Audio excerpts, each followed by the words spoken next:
of a follow-up on some of the issues that I raised in the atomic swap talk. This is actually ongoing work with Luba Schriera and Barbara Liskov on how to take swaps and generalize them to transactions. Now, I showed you this slide before about the traditional distributed computing. We worried about relatively benign adversaries, and the world was simple, and we all got paid publishing Podsy papers.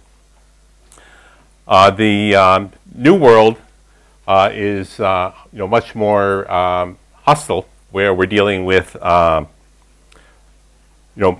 much more intelligent adversaries and much more subtle bugs.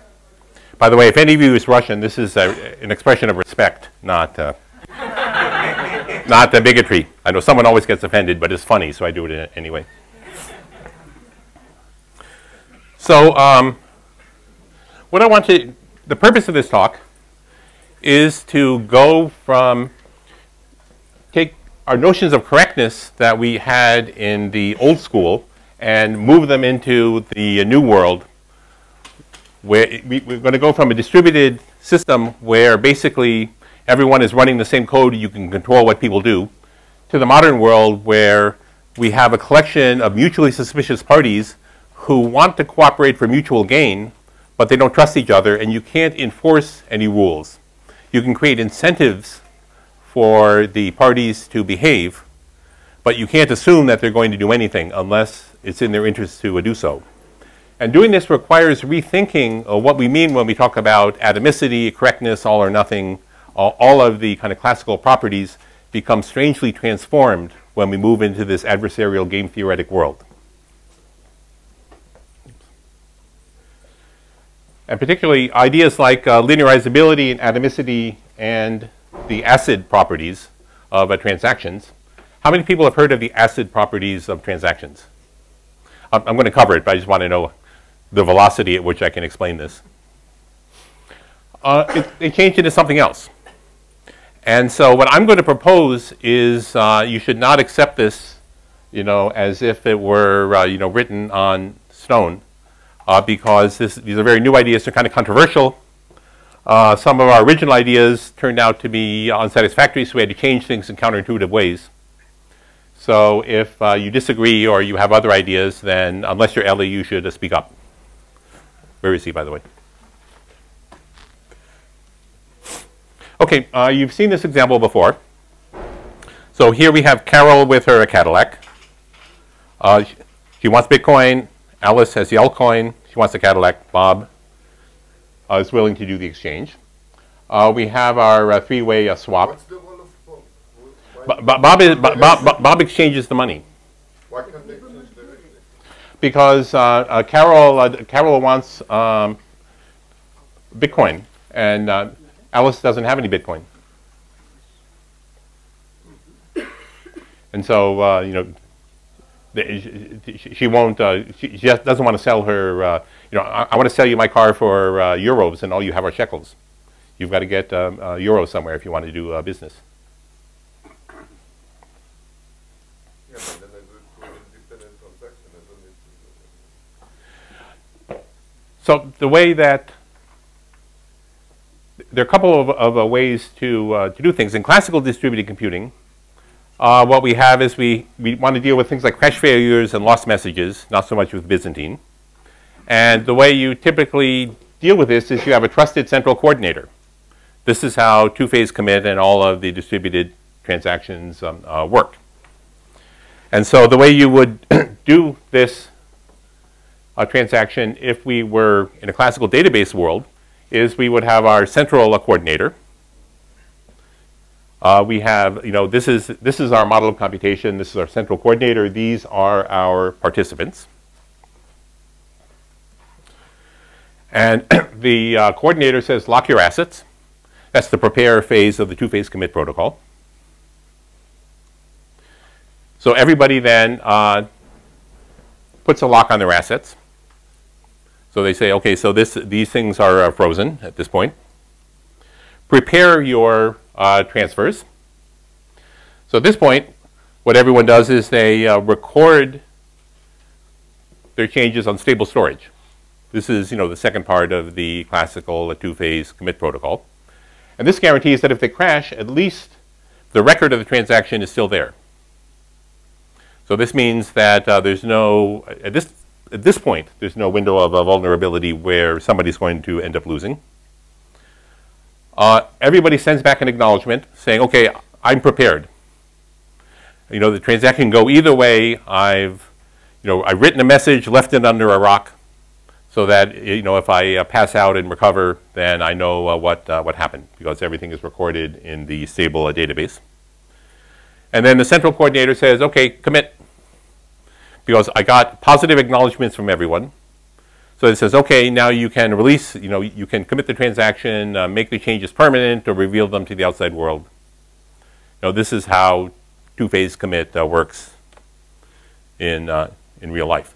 And the effect of this is everybody updates their databases, they change ownership, and the three-way swap happens. And then everybody kind of acknowledges. So if you ever take a distributed computing class or a database class, then what they tell you are that distributed transactions satisfy these so-called ACID properties. Now, the truth is that if I were in charge of this, I wouldn't formulate things this way, because there are kind of some awkwardnesses and ambiguities here. But this is the classical way of saying things, so I'm going to stick with it. So the properties are atomicity, consistency, isolation, and durability. And what I'm going to argue is that for the most part, these ideas are going to undertake strange transformations when we move into the blockchain world. But first, let's say what the classical terms mean. Atomicity says all or nothing. This trade that we set up, either all of them do the trade or none of them does. There is no realistic possibility of kind of partial trade. Consistency is a little bit weird, because it's not actually a property of the kind of runtime system or algorithm. It's a property of the transaction itself. And that says that each transaction preserves invariants. Invariants are things like, well, we don't create or destroy money. The car is owned by exactly one person at all times. It never has two owners or no owners. And this is a semantic notion, which only makes sense if you understand what the transaction means.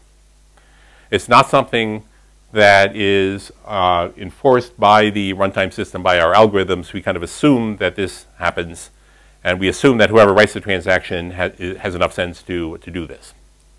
And so we're going to make sure that if the transaction running by itself preserves the invariants, then the transaction, when it's run in the real world, also does. So isolation says that no transaction sees another intermediate states. So it says that if I promise to pay you money for something, then I can't spend it at the same time. So it says that as far as each transaction is concerned, it appears that it's running all by itself. You don't see any interleavings with other transactions. This is sometimes called serializability. And then finally, durability says that the transaction effects survive system crashes. That if I promise to commit, I crash and I come back, then the commit still happens. I don't forget what I was trying to do. I don't come back from a crash with no idea what's happening. Okay, so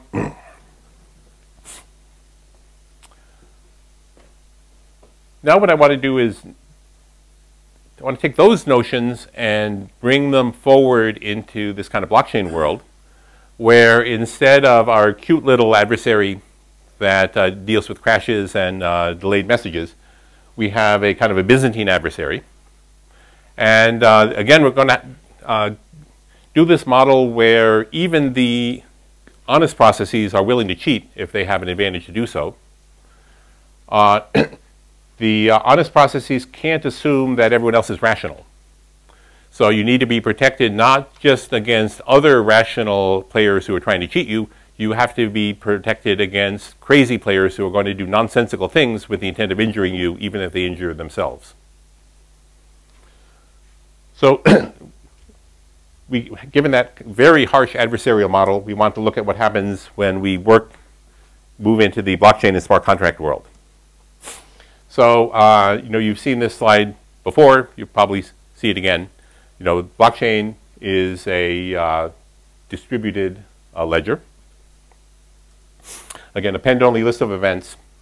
It's not just financial. It could be, here we're going to talk about ownership of assets, but, it could be things like supply chains and so on.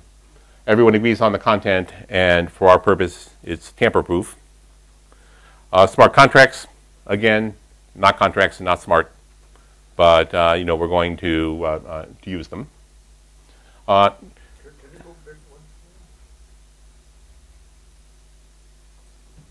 So, what does it mean? Everyone agrees on. I think there's more than that. They just not agree. They enforced it's enforced by the miners that everything is followed, that everything is legal, right?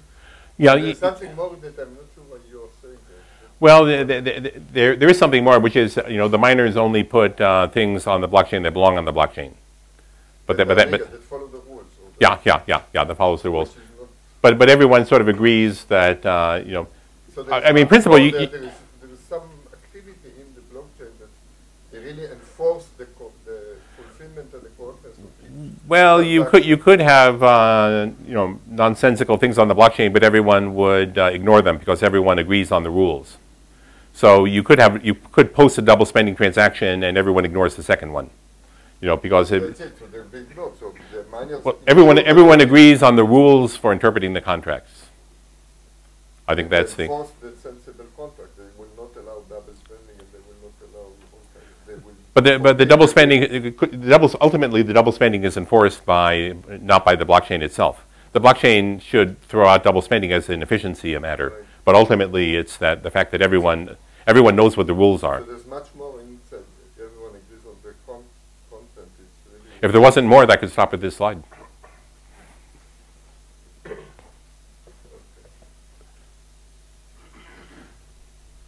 Okay, hash locks and time locks. What is this doing? You jumped on it. What is this doing stuff? Oh, actually, that's a distraction because we don't need the full Turing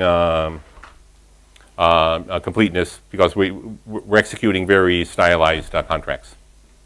But smart contract languages, so the Bitcoin script is not Turing complete. Ethereum is sort of Turing complete. What will it mean? What kind of contracts we can write on blockchain, and what kind of contracts?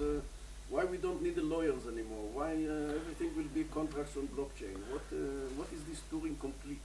What does it mean, really? Turing complete is shorthand for saying you can write arbitrarily complicated, buggy code. Yeah. If you're willing to pay for it. So technically it's not really Turing complete, but it sort of is. Okay, so hash time lock. Let me remind you, we write this contract which says we're going to escrow the asset. I know H of S. I'm going to transfer the asset when the secret is provided. Maybe I only transfer it to a known counterparty. Maybe I send it to everyone. That's up to the contract writer. But this is basically the only kind of a contract that we need. So we don't really need it to be Turing complete. Again, we need to have timeouts, because without timeouts, I could do a kind of denial of asset, where I set up something and saying, let's agree to trade, haha, and then never reveal the secret. You said it's enough to send it to the contract to some trusted party? Not trusted. I could say, I promise to send you, you give me the secret, I'll give you a 10 ether. If Ellie sends me the secret, I say, sorry, only you get it if you send it to me. You can rule out an attack where somebody learns the secret, a third party learns the secret and tries to claim the asset. It's a technicality. I'm sorry. Can you go back one slide? In the line you said escrow asset, and what does it mean escrow? Escrow is not in the. Escrow is by sending to everybody the. No, escrow means that the contract owns the asset. And I can't, if I put I put an asset in escrow, I'm saying now the contract controls the asset. I can't get it back. Cannot be allowed go below this. So you actually tell the, in some sense, you can tell the, you put in the ledger that this amount is transferred to the contract. Yes. Yes. Yeah, exactly. Fine. So we need hash time locks. I think I convinced you last time that assigning these time locks is a very subtle business. Again, we have this known time delta to publish and notice a contract. You know, this is arguably kind of a weakness because it says that this is a synchronous model in Itai's terminology. If you could figure out how to move this to a different kind of model, I think that would be publishable result. You know, it's not easy to balance the requirement that you get your money back if the other party ghosts on you, with the need to guarantee that you can't do one of these smash and grab attacks where I grab something immediately before time's out. Okay, so we'll do the same cross-chain swap protocol we did last time, where Alice puts a contract on the blockchain where she says transfer the altcoins to Bob, hash lock X, time lock 6 delta in the future. And as before, the contract moves around, and as we saw last time, the contract has to move in this direction. If one party posts a contract prematurely, they can be cheated. So you can only post a contract when you're protected by the contract. A contract to pay something out can only be posted after you have contracts in place to bring things in. If you do it out of order, then you can be cheated. And so then we do the same, and as you can see, the timeouts are scattered. Then we do the second phase again, where we reveal the secrets, trigger the transfer. Carol learns the secret, triggers the transfer. Learn and reveal the secret again. And at this point, the whole thing has completed, and everyone in the end is happy. So now, but if you think about what you want out of this, the acid properties don't make any sense anymore. And I think it took us a long time to figure out that these things don't make sense in an adversarial model because you can't control things. And we've already seen that the all or nothing property makes no sense because you can't enforce all or nothing. You can say, well, if everybody conforms to the protocol, then it's all. But the alternatives to everyone conforming are not nothing. There can be very complicated states, and you have to argue that if you conform, you still can't be cheated, therefore it's rational to conform. But we can't say that the alternative conforming is that nothing happens. So the all or nothing property, is impossible to guarantee. The simplest example is the one that we saw before, irrational behavior. So here we are halfway through the beginning of the first protocol. Alice has published a contract here. Bob comes along and he publishes a contract here. Right, then Alice reveals S prematurely before she is protected by a contract here. So basically Alice is basically giving away something for nothing here. And all these transfers happen, and Alice doesn't get paid.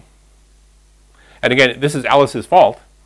But if you were a contractor and you said, yep, I'm going to give you a protocol that has the all or nothing property that every classical distributed database guarantees, then they could sue you saying, well, that's not all, that's not nothing. It has to do with synchrony and asynchrony. The database assumes synchrony. No, it doesn't. No, two-phase commit doesn't assume. Two-phase commit doesn't assume synchrony.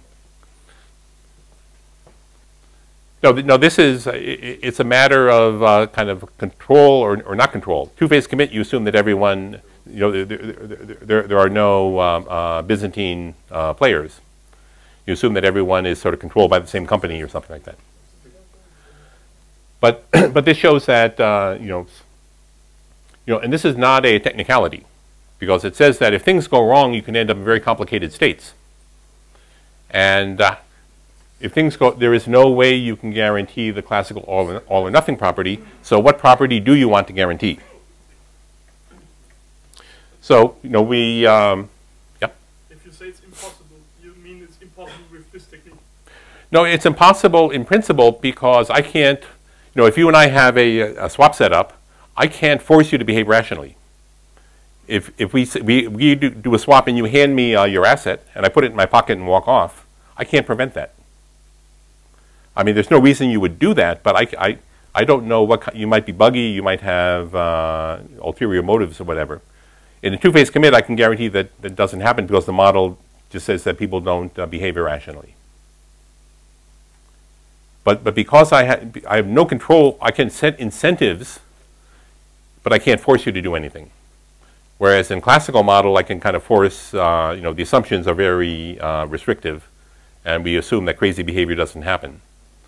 But here the whole point is that crazy behavior can happen, and you have to protect yourself against possible crazy behavior by others. Is it the same as saying that previously we dealt only with crash failures and now we also deal with Byzantine failures? No, it's not exactly the same, because you could have Byzantine failures.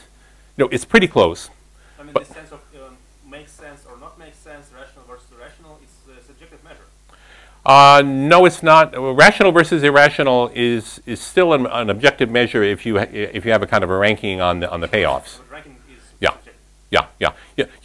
The ranking is sort of part of the assumption. You assume that some outcomes are better than others.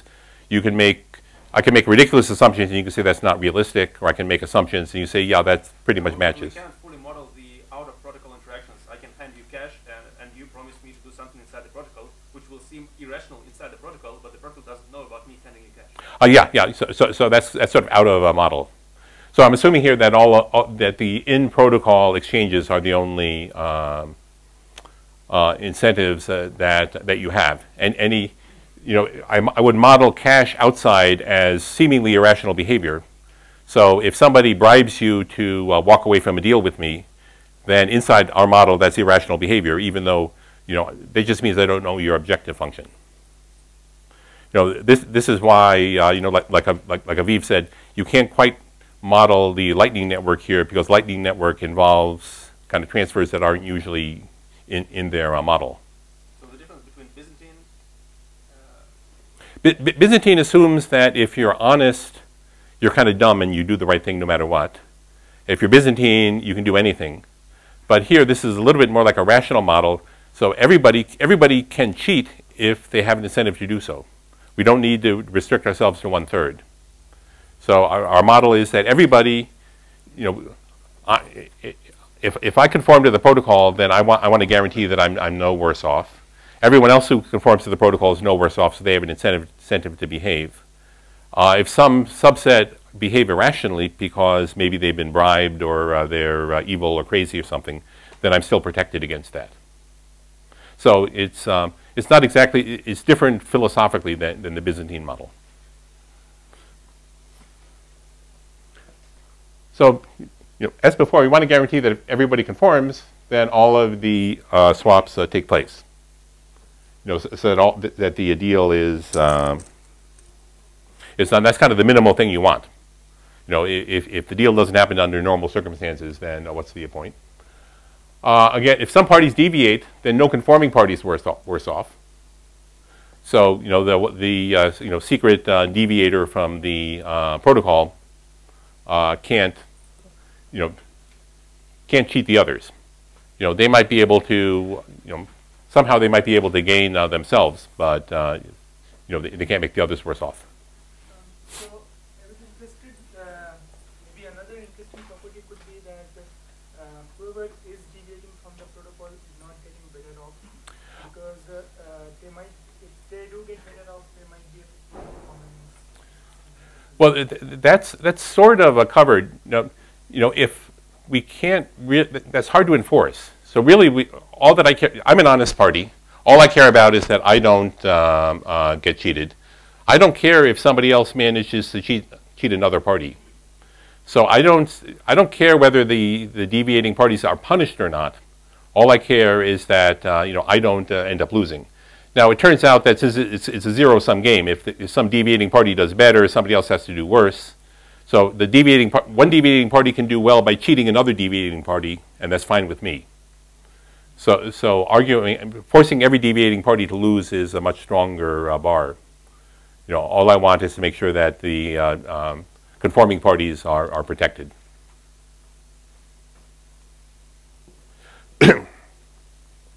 So again, expressing correctness requires a little, not game theory, but game theory terminology.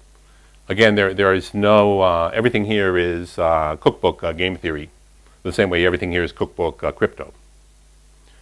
So, but defining what this means is I think, an interesting project. So let's replace atomicity in this new model with saying if everyone conform, the swaps happen. Otherwise, the conforming parties are no worse off. This is the same property that we talked about when we were dealing with the swap in the previous lecture. And I think that's pretty solid. It's hard to argue with this. Any other property that's stronger, well, that makes life harder. If I'm contemplating whether I want to join in a protocol, if I have this guarantee, I'm probably pretty happy. Doesn't it imply automatically that the cheaters do not win? No, because you and Yuda are cheaters, and Yuda picks your pocket, and he makes a lot of money. Cheaters as a group. But what does that mean? So as a group, Yuda stole all of your money. Is the group better off or not? That's kind of a headache to worry about that. And the conforming parties don't care how the how the thieves fare. So any stronger property seems like a lot of work. Consistency. So again, consistency is this weird notion that kind of semantic properties are preserved in the database world. What does that mean for cross-chain transactions? So I propose what this means is this notion of a strong Nash equilibrium. That basically it says if everyone, the default here is everyone follows one strategy. So I propose a protocol, and you have to decide, do I follow the protocol or do I deviate? You can form a coalition, and you can agree among yourselves that you will together deviate in some way. But what we want is to say if a coalition deviates, it won't improve its payoff. Now this is a property of the deal, not a property of the runtime system. So this says that we agree to a deal with a property that there's no kind of smaller sub-deal that makes everyone better off. So we can imagine a deal where Ellie and I trade Bitcoin for Ether, and then I give 5 euros to Yuda. You say, well, that deal makes no sense. Why don't you do the same deal and not give the 5 euros to Yuda? So under those cases, it's not a strong Nash equilibrium because I have an incentive to not do that because I get nothing in return for this deal. So that's just a way of saying that the deal has to kind of make sense to begin with. Because if the deal doesn't make sense to begin with, you cannot create incentives for people to actually do it. Maurice? Yeah. Are you assuming something here that there are like no side payments within the coalition? So is the notion of the equilibrium that one of the players is strictly worse off by the coalition deviating? Yes. So we're assuming that all the payoffs are kind of inside the system. Any side deal manifests itself as irrational behavior. And so you can have side deals, but if I don't indulge in side deals, then I'm still protected, even if you... No, for the deviating coalition, there could be let's say one of us doesn't get his item because we deviated, but the others kind of give him they get more than their share. Oh yeah, well that's okay with me as long as the conforming parties are okay. So North Korea could give you $1 million to do something awful, but but if I'm honest, I might not be happy because maybe the trade doesn't happen. but I'm not going to be worse off in the in the sense that we've defined. So here we have our the same transaction digraph. This is a transaction digraph because in principle it's more general than a swap digraph because we can have multiple kinds of exchanges. So we did this. We had this theorem last time saying the protocol is a strong Nash equilibrium if and only if the transaction digraph is strongly connected. So if it's not strongly connected, then there are freeloaders. If there are freeloaders, then the others are better off just cutting them off. And so the deal isn't something where it makes sense to participate. So you cannot deviate from the Nash equilibrium by other type of cheating? Let's say cheat on timing something or... No, that's kind of the execution. No, this just says that the deal itself makes sense. Everybody's better off with the deal, and there's no kind of simpler deal where the same participants. Maybe there's other way of cheating, not inside the deal, but by... No, that's cheating and executing the deal. That's cheating and executing the deal. What we're saying is, let's set up a deal, and if it goes through, is everyone better off? So the runtime mechanism is to say, we agree on this deal, but I'm going to cheat, and so I'm going to take your money and not pay you what I... But there could be other ways to get out of the Nash equilibrium, not inside the deal, but violating some other... No, but the Nash equilibrium is about the deal itself, not the execution of the deal. So you and I can agree to trade something, and we both feel we're better off. So the Nash equilibrium is we do the deal. When we execute the Nash equilibrium, I figure out a way to take your money without giving you my money. But if there is some way in the way that we implement the deal that I can cheat, not in the deal itself, but outside the execution, that's orthogonal to this definition. What? That's orthogonal to this definition. Implementation. Well, the consistency is the weird one, which has nothing to do with the implementation. It talks about the deal itself. So it just says the deal, you're not going to agree to a deal unless it makes sense. If the deal doesn't make sense, then we can't create incentives for you to do it because by definition, if you're better off doing something else, you'll do something else. So isolation, remember we say there's no transaction can see another's intermediate state. What's the difference between opacity and this and isolation? I don't know much about transaction, but I thought that isolation is opacity. Not isolation is serializability. The opacity, it's not clear what opacity means in this context. So we will not speak of it. Remember, isolation says that no transaction sees an intermediate state of another one. But kind of semantically, that's not clear what that means here because we have all these interacting parties. And inside a transaction, I post my contract. I see that you posted your contract. I see you did your secret and so on. It's not like each of the parties is running in isolation. There's a lot of communication going on. And so just even syntactically, it's not clear what isolation should mean here. So what I claim the natural analog of isolation in a cross-chain transaction is that Alice and Bob and Carol have to put assets in escrow in order to do a trade. So that means that in order to have any credibility, I have to say I'm giving up control of this asset to this contract. And code is law. The contract decides whether you get the asset or I get the asset. It would not make any sense for me to control the asset and say I'm going to promise you something because then I could spend it. I could cheat it. So I have to, as an expression of good faith, put the asset in escrow. Just like on PayPal. And what escrow means is that I can't actually reach out and spend that once I promised it to you. And so then that means I've transferred the control of the asset to the contract. And so the contract is the one that decides whether the transfer or refund happens, not me. Because the contract is trustworthy because you can read the code and see what it does. I'm not trustworthy because you have no idea who I am or whether I'm honest or not. But on the other hand, as we've seen, the escrow has to be temporary because otherwise, if I put my asset into an unbounded escrow and you go away and never say anything, then my asset is locked up forever. And then I'm obviously worse off. And despite the fact that I followed the protocol. And so this has to do with things like time lock calculation. This is the kind of sniper attack that we saw last time, where Carol reveals the secret, right at the time. She claims her Bitcoin, and then immediately the other contract times out because the timeouts are too close together.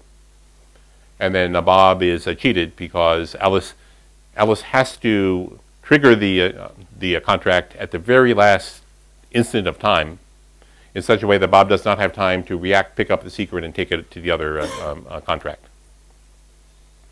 And so this, in some sense, violates the notion of escrow, because Alice has, or Carol has grabbed the asset without allowing Bob to take his share. So basic isolation, this is an informal statement. It can be made a little bit more precise. After a party commits to a transaction, the rules can't change. Not that this doesn't say anything about serial executions. It just says that once I agree to a transaction, I can't double spend that money. I can't do this kind of timeout sniper attack. That once I've committed to the transaction, I can't back out. I can see the effects of other concurrent activities going on. It doesn't make any sense to rule that out. But the whole point of serializability is not serializability. It's the idea that you should be able to reason about your program as if it were sequential. And what we're saying here is that once you agree, you can't change the rules. Yeah? In the classical model, it does imply ordering. Here, it doesn't. So that because if you look at in principle, if I'm running one of these swaps, I can read somebody else's contracts and see other activities going on at the same time. There's no mechanism that guarantees that kind of isolation. But the mechanism that we care about is one that says that you can't be cheated by having somebody grab something that should have been under control of the contract.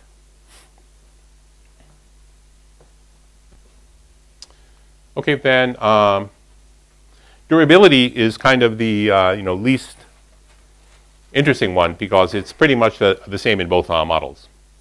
So the purpose of a replicated distributed ledger is that once something is on the ledger, it's permanent and it's visible to everyone. The purpose of writing things in stable storage in a database is that this change might not be visible to everyone, but it's permanent. And so once you prepare your changes, once you commit a transaction, then the transaction stays committed even if the parties crash. So in the blockchain world, we don't care about crashes because we have full replication of everything. The difference, though, is kind of qualitative in the sense that the classical model only worries about crashes.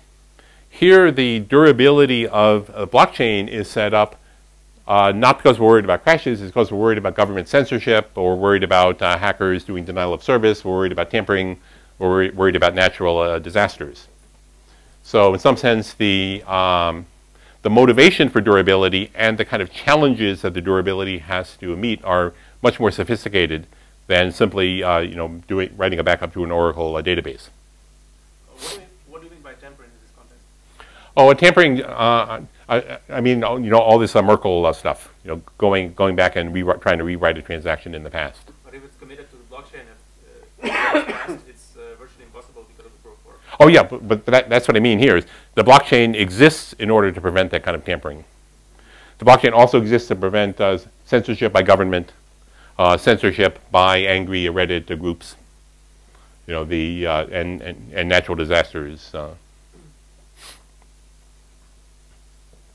So the durability is follows almost trivially from blockchain structure, but the purpose of durability has kind of transformed in this interesting way from the classical model. So by durability, we mean you're immune to tampering and censorship by government, private parties, natural and man-made disasters, etc. So again, you can see the relation between classical notions of durability. We write this out to a disk so that we can figure out when somebody recovers whether the transaction committed. And we write this to the blockchain so that even if evil forces are trying to suppress it, we can still make sure that the transaction happened. The concept of acid relates to transaction only, or to the state of the distributed system as a whole? Well, you can think of the transaction as a kind of a complicated transition from one state to another. And so ACID says that all the transitions have these properties. And so what we're trying to do here is we say, well, we want all these cross-chain transitions to have these following properties, and which have correlations to the older, more innocent model. But I'm not claiming that the properties that I've outlined here are obviously correct, or maybe that they're even correct, but they're the best that we can kind of come up with.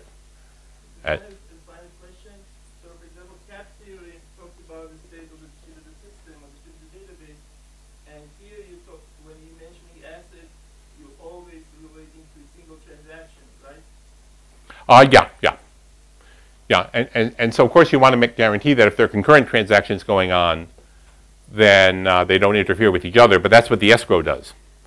So if I have enough money to run 2 transactions simultaneously, that's fine. But I can't escrow the same sum for 2 different transactions concurrently. And that's really the isolation property. So it says that I can't promise one person. I can't promise the same Bitcoin to 2 people and get away with it because the escrow guarantees that keeps me from being able to do that. Okay, so again, in the classical world, people have no problems with a trusted central authority. In the blockchain world, of course, things are somewhat different. We're rethinking. You need to rethink the nature of storage. Storage exists to be durable. The real purpose is we need to record something in a way that it doesn't vanish easily. So in this talk, what we really wanted to do was to take these ACID properties, which have been very successful in the distributed world. And again, I don't like the actual way they formulate it, particularly they hide the consistency, which is not like any of the others in the middle, just so they could get a good acronym. But if we try to rethink what these things mean in the blockchain world, then again there are recognizable analogs. It's the same alternate universe theory that I had talked about in the first slide. We can recognize how each of these properties morphs and transforms, and they morph and transform in kind of interesting ways. You can decide for yourselves whether you believe this or whether you have better alternatives. But basically, that's all that I have to say about that. But I would like to know if you have questions.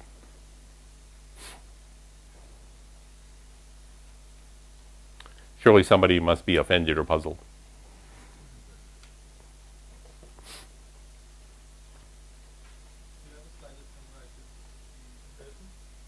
Let's see. Actually, no, I should.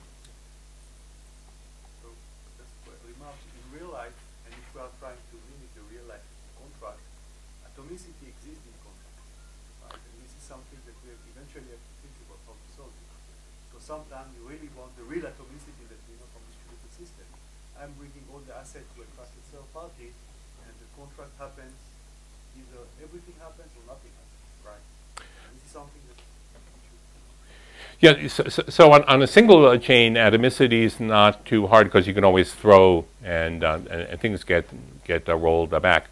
But as soon as you get into cross-chain stuff, then that's where all of the interesting things happen, because a smart contract can't directly observe the state of another smart contract. And so then you have to rely on the kind of active parties. And if you treat the transactions as a black box, then it's kind of hard to say, how do I convince you that something happened on the Ethereum blockchain if you're living on the Bitcoin blockchain?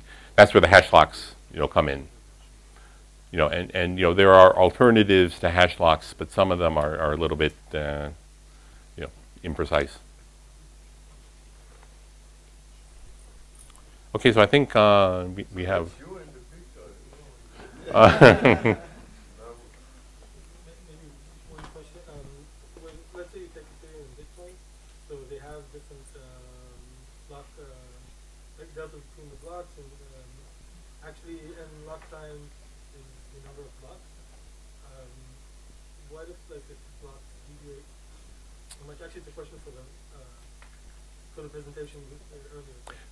Oh, so if you have a case where they can misalign, if you have it's a distributed block.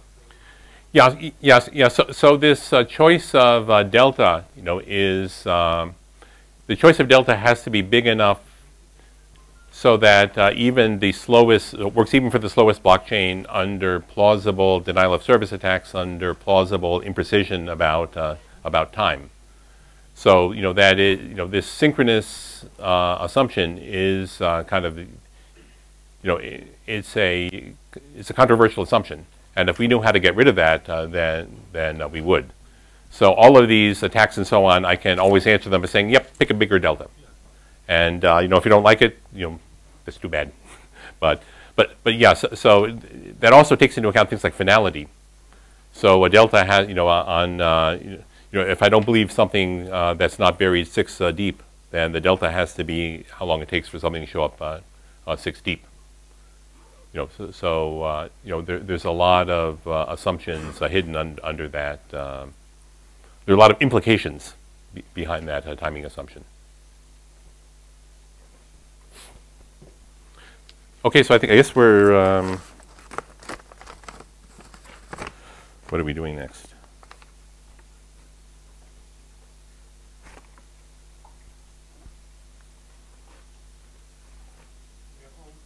We're on time. Okay, miracle. Okay, so at I guess Itai is up. Okay, there you are. Do you want to do a bathroom break first, or do you want to just? Okay, so so delta is now the time it takes to go to the bathroom or the water fountain and come back.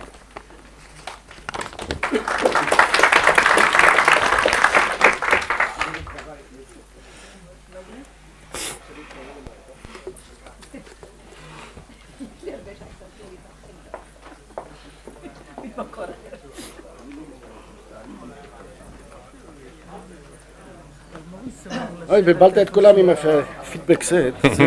זה דבר שבספרים, אתה לא יכול לשים את ההגדרות שלך.